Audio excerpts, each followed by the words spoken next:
नमो नमः प्रवाचिका अहंदया जोशी अत्र समेषां स्वागतम्। एषा कथा परमहंस योगानंद पुस्तकात उद्धृता अस्ति। कथायाः नाम अस्ति समाधीची अनुभूती। गुरुजी, परत आलो मी। माझा खजील झालेला चेहराच माझे मनोगत अधिक बोलत होता। जरा स्वयंपाकघरात चल पाहू, काही मिळतंय का तोंडात टाकायला बघू। आमच्या वियोगास जणू काही कित्येक दिवस लोटले नसून थोड्याफार तासाचाच वियोग होता। श्री युक्तेश्वरांची नेहमीचीच ही वागण्याची नि बोलण्याची पद्धत। गुरुजी, इथली सारी कामे टाकून मी अचानक निघून गेलो। आपली निराशा झाली असेल, रागावला नाहीत ना माझ्यावर? छे, मुळीच नाही। इच्छा भंग झाला म्हणजेच माणसाला राग येतो। मी दुसऱ्यापासून कसलीच अपेक्षा करीत नाही, तेव्हा त्यांची वागणूक माझ्या मनासारखी असली काय किंवा नसली काय, मला सारखेच। माझी स्वतःची कामे मला तुझ्याकडून करून घ्यायची नव्हती। तुझे सुख ते माझे सुख। गुरुजी, दिव्य प्रेमाच्या गोष्टी आपण ऐकतो, पण त्या ओझरत्या।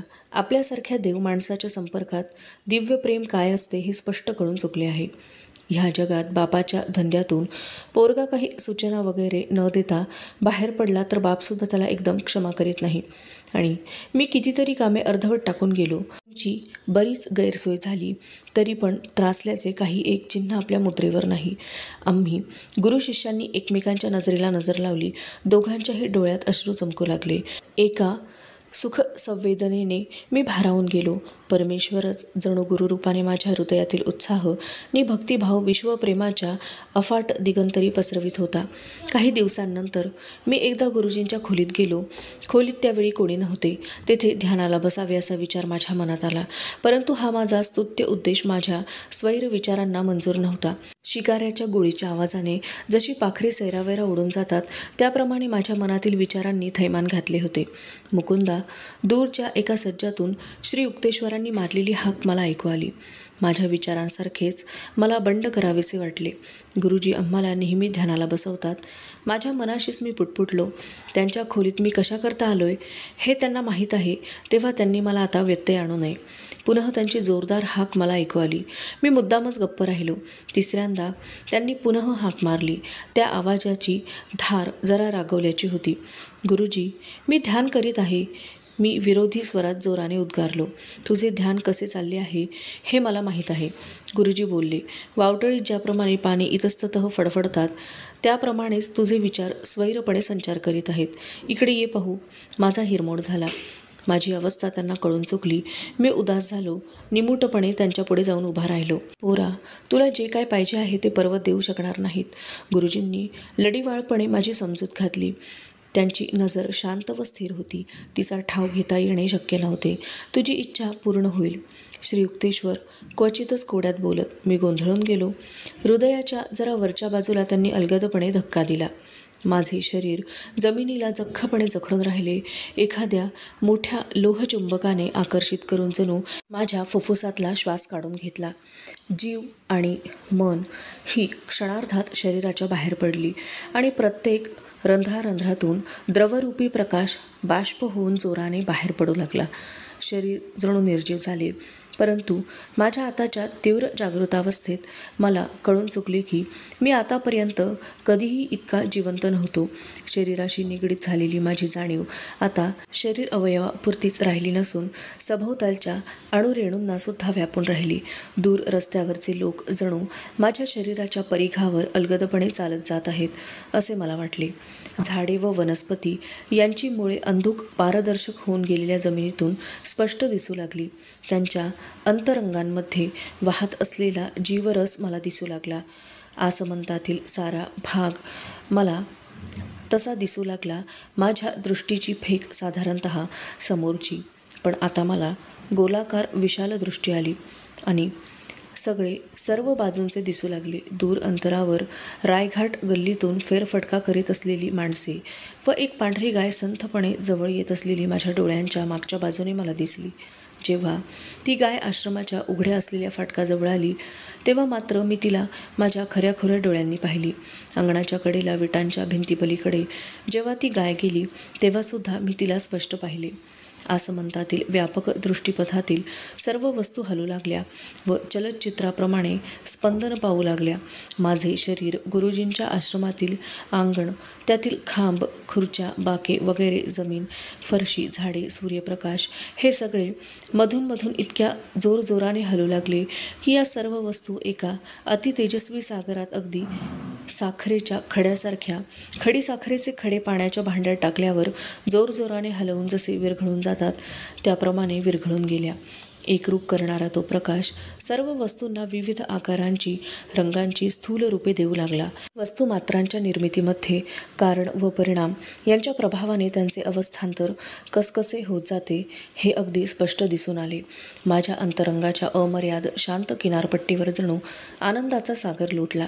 मला समजून आले की ईश्वर स्वरूप चिदानंद रूपी आहे.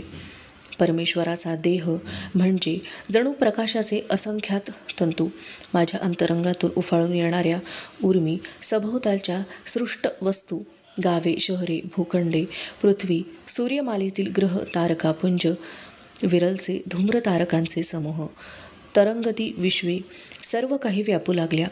अखिल विश्व माझ्या विराट रूपामध्ये रात्री दूर दिसणाऱ्या सौम्य प्रकाशाने चमकणाऱ्या शहराप्रमाणे दिसू लागले. काटेकोर असलेल्या भूमंडळाच्या किनारी पलीकडील डोळ्यास दिपवून टाकणारा प्रकाश त्या पलीकडे पसरत गेलेल्या अंतरिक्षात हळूहळू कमी कमी होत जाऊन तेथून पुढे एक सौम्य प्रकाशवलय असलेले मला दिसून आले. त्या प्रकाशवलयाचे तेज सतत सारखेच राहत असून ते वलय इतके सूक्ष्म होते की त्याचे वर्णन करता येणे शक्य नाही. ग्रहमालिकांचा देखावा हा त्या प्रकाशातूनच एक किंचितशा धूसर अशा प्रकाशातून निर्माण झाला होता. हे दिव्य प्रकाशकिरण एका शाश्वत व निरंतर उगमस्थानापासून सर्व दिशांमध्ये सहस्त्रधारांनी बाहेर पडत जाऊन त्यांचे पर्यवसान शेवटी अवर्णनीय अशा ज्योतिर्मंडलामध्ये होत होते. पुनः पुनः सृजनात्मक असे प्रकाशच होत तारकापुंजांचा आकार घेऊन त्यातून पुढे पारदर्शक अग्निशिखा निर्माण होत. तसेच ह्याच पद्धतीने पण उलट तशाच नियम व तालबद्ध क्रमाने असंख्य अगणित सृष्टगोल स्वच्छ निर्मल ज्योतींमध्ये रूपांतर पावत व हे असे अग्निमंडळ विशाल असे अंतरिक्ष निर्माण करी. ह्या सर्व ब्रह्मांडाचा केंद्रबिंदू हा माझ्या हृदयातील अंतर्ज्ञान दृष्टीचा बिंदू आहे हे मी ओळखले. माझ्या अंतर्यामातून जे तेज वैभव बाहेर पडे तेच ह्या सर्व ब्रह्मांडाच्या कानाकोपऱ्यापर्यंत जात आहे. आनंदमय अमृत माझ्यामधून पाऱ्यासारखे द्रवधर्माने वाहत आहे. परमेश्वराचा सृजनात्मक निर्मितीमूल ध्वनी ओम ह्या दुमदुमणाऱ्या ध्वनीतून बाहेर पडत आहे. ओम म्हणजे विश्वरूपी यंत्राचे स्पंदन, कंपन आणि एकदम श्वास उच्छ्वास माझ्या फुफ्फुसांमध्ये परत सुरू झाली. माझी फार निराशा झाली. निराशा अशी की ती सहन करणे केवळ दुरापास्त. माझे अमर्त्यत्व नष्ट झाल्याचे मला कळून आले. फिरून मी घृणास्पद अशा शरीराच्या पिंजऱ्यामध्ये कोंडून गेलो. आत्म्याला त्यात सहजरित्या उतरताही येत नाही. एखाद्या उन्हाळ मुलाप्रमाणे मी ह्या विराट ब्रह्मांडरूपी माझ्या खऱ्याखुऱ्या घरातून बाहेर पडून एका मर्त्य देहरूपी खुराड्यात स्वतःला बंदी केले. माझे गुरुजी माझ्यासमोर अगदी निश्चल असे उभे होते. मी ज्या विश्वरूप दर्शनाच्या अनुभवाची अतीव उत्कंठेने वाट पाहत होतो तो अनुभव माझ्या गुरूंनी मला आणून दिला. म्हणून कृतज्ञता दाखवण्यासाठी मी त्यांच्या पवित्र चरणांवर लोटांगणे घालण्याकरता पुढे वाकलो आणि त्यांनी मला अलगद वरच्यावर झेलले व ते मला संथपणे म्हणाले, ह्या परमानंदामुळे तू बेहोश होऊन जाऊ नकोस. तुला ह्या जगात अजून पुष्कळ काम करावयाचे आहे. चल आपण इथला बाल्कनीतला केर काढू आणि मग गंगेवर फिरावयास जाऊ. मी एक केरसुणी आणली. गुरुजी मला सर्व कामे सारखी समजून करण्याचे शिकवित होते हे मी समजलो. ज्यावेळी शरीर नित्य दैनंदिन कार्यक्रम करीत असते त्यावेळी आत्म्याने ह्या विश्वरचनेच्या गूढ रहस्याचा शोध घेणे जरूर आहे. आणि श्री युक्तेश्वर व मी काही वेळाने बाहेर फिरावयास निघालो त्यावेळीसुद्धा मी त्या दिव्य दर्शनाच्या अत्यानंदात पोहोचतच होतो.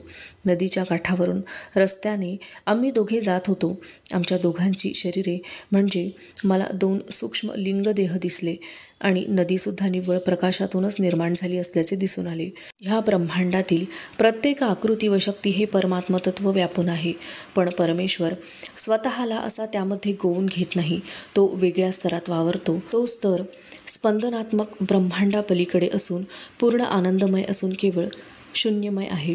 गुरुजी पुढे म्हणाले, ज्यांना आत्मसाक्षात्कार झालेला आहे असे महात्मे सुद्धा पृथ्वीवर 2 प्रकारच्या वास्तव्यात वावरतात. एका प्रकारे ते भूलोकावर आपले नियतकर्म चोख बजावित असतात व दुसऱ्या प्रकारे त्याचबरोबर स्वानंदानुभव भोगीत असतात.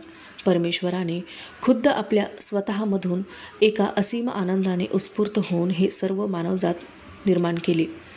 संकुचित शरीराच्या पिंजऱ्यात जरी ते कोंडले गेले असले तरी तो त्याने आपल्या प्रतिमेबर हुकूम केलेला असल्यामुळे शेवटी मानव ह्या इंद्रियांच्या एकजीवतेतून जोखडातून बाहेर पडून परत आपल्या स्वतःच्या स्वरूपात विलीन व्हावा अशी त्याची अपेक्षा आहे. ह्या विश्वरूप दर्शनाने मला पुष्कळ गोष्टी शिकविल्या. दररोज माझ्या विचारांना शांत किंवा स्थिर करून मी एक हाडामांसाचा बनवलेला देही आहे ही जी मोहमयी भावना आहे त्या फसव्या भावनेपासून मुक्तता मिळवू शकलो. जड वस्तूंच्या कठीण भूमीवरून चालू शकलो. श्वासोच्छ्वास व अस्थिर मन ही मला वादळासारखी वाटतात. ही वादळे प्रकाशरूपी महासागराला झोडपून काढतात व त्यातूनच जड वस्तू रूपांच्या लाटा उत्पन्न होतात. मग ती लाट म्हणजे पृथ्वी असो, आकाश असो, मानव, पशु, पक्षी किंवा झाडे असोत. ही वादळे शांत झाल्याशिवाय परमतत्व हे जे एकमेव प्रकाशरूप आहे त्याचा बोध होऊ शकत नाही. ज्या वेळी ह्या 2 नैसर्गिक उद्रेकांना मी शांत करू शकलो तेव्हा मला असे आढळून आले की ज्याप्रमाणे वादळ शांत झाल्यावर समुद्रात उठलेल्या लाटा शांत होतात व पाण्याची पातळी गंभीरपणे सपाट एकरूप होऊन जाते, त्याप्रमाणे ह्या सृष्ट वस्तूंच्या उठलेल्या तिन्ही कक्षात पसरलेल्या लहरी एका तेजोमय सागरामध्ये जणू वितळून जातात.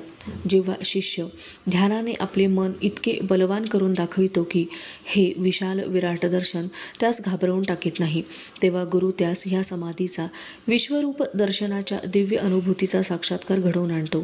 त्यासाठी नुसती बौद्धिक पात्रता किंवा मनाची रुजुता पुरेशी पडत नाही. योगाभ्यासाने आणि शुद्ध भक्तीने साधकाची मानसिक संवेदन क्षमता चांगली व्यापक होते व तशी ती व्यापक झाली म्हणजे तो सर्व व्यापकतेच्या विराट अनुभूतीचा प्रचंड धक्का सहन करू शकतो. निष्ठावान साधकाला ही दिव्य अनुभूती अगदी ओघानेच येते. त्याची तीव्र तळमळ परमेश्वराला अगदी जोराने ओढून आणते.